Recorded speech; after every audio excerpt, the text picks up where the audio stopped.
So, did Peanut the squirrel win Trump the election?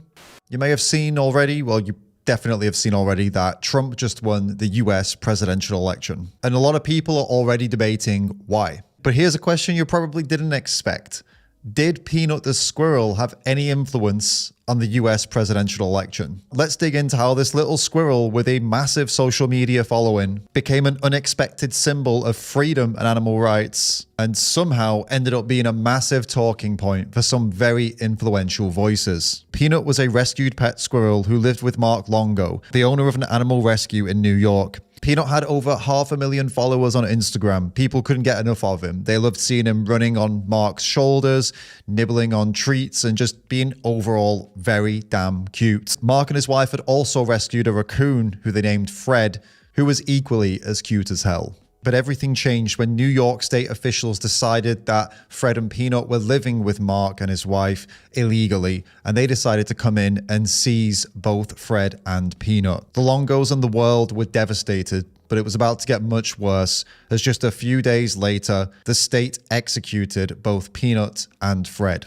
This story hit home for so many people, especially animal lovers, who couldn't believe the state could just come into your home, take your animals, and kill them. People were furious. And this is when the internet came in and did its thing, with most people commenting on how this was a disgusting abuse of power and a perfect example of government overreach. Vivek Ramaswamy posted this in response to the situation, calling for conservatives to focus more on animal cruelty and announcing that he personally is 100% on board with doing that. This led to a whole storm of responses. Finally, someone who gets it. Animal cruelty is a moral issue, not just a left-wing talking point. We should be conservationists, not just conservationists of the economy, but of all life. Let's make America kind again, one animal at a time. This political account responded saying, a normal, empathetic human being is always concerned about the animals. It's clear that people feel really deeply about this. Look at this tweet by Joey Manorino, a political commentator account with over 500,000 followers. I'm so ready for this to become a major issue we campaign on. I'm so ready to go into animal activist mode.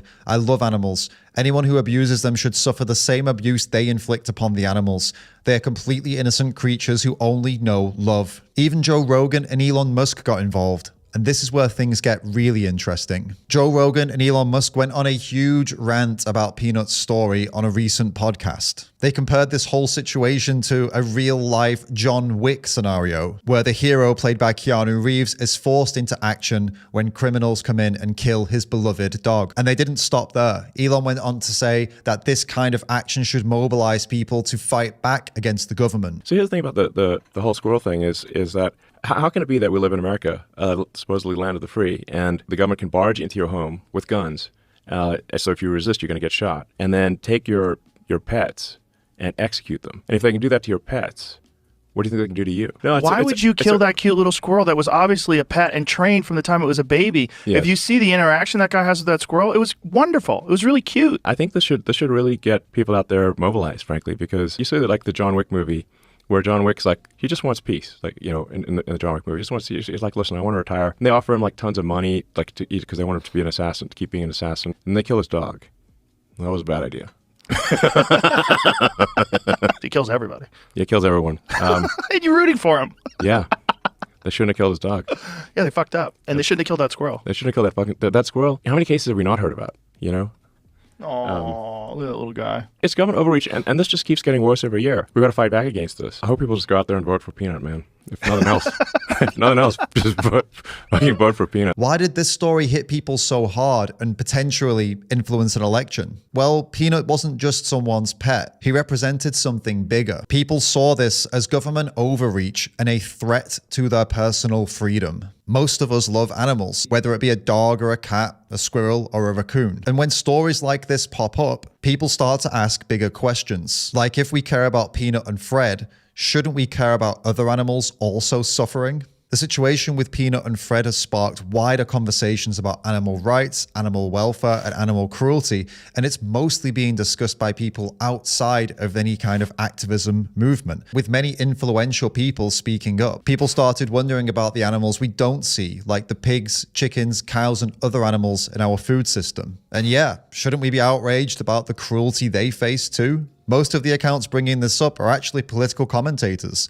This isn't just vegans and activists talking about this. Now, this isn't a bait and switch. I am going to tell you whether I think Peanut influenced this election or not. But considering that the largest producer of animal rights, animal welfare, and animal cruelty violations is our current food system, I think it's important to bring this up. I agree with those people who did bring it up. Our food system is a world of confinement, overcrowding, and suffering for animals that most of us don't see. The conditions and the situations they are in are heartbreaking. And just like Peanut, these animals are innocent creatures. But their lives are controlled entirely by industries that see them as commodities, not as beings with feelings. I'm sure we agree that we can make better choices for animals when we're deciding what we're going to eat, right?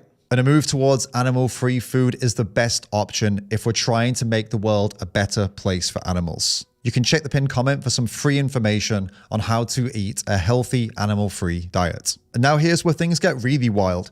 After that conversation that Joe Rogan had with Elon Musk, which included the discussion about Peanut the squirrel, Joe Rogan came out and endorsed Donald Trump. Could Peanut's story have influenced Joe Rogan to do that?